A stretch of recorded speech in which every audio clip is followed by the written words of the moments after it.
Welcome to Let Me Fix This. Enjoy the video. You begin by inventorying what you already have: website, CRM, analytics, and any audience data, because reuse speeds progress. Once done, define a single target persona and one conversion event to focus your funnel. This clarifies measurement and prevents scope creep. Next, pick AI tools for automated copy, segmentation, and predictive scoring so you can iterate quickly.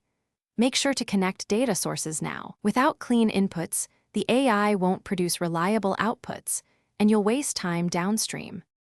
Once the foundation exists, map customer journeys through awareness, consideration, and decision so every touch has intent. Use AI to produce multivariant headlines, body copy, and CTAs. This accelerates testing and surfaces high-performing messaging. Then implement segmentation rules and predictive scoring thresholds so automation routes leads correctly.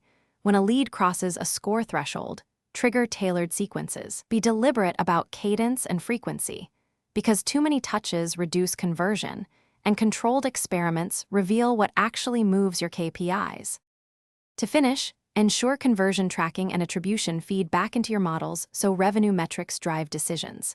Launch a /B tests on key pages and flows and retrain AI models periodically using fresh 7 to 14-day windows to keep predictions accurate.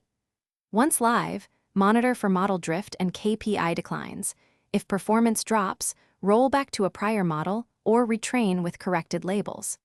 If things go wrong, isolate one variable, pause automation for that segment, and troubleshoot data quality before redeploying. Thanks for watching. If you found this helpful, don't forget to like and subscribe.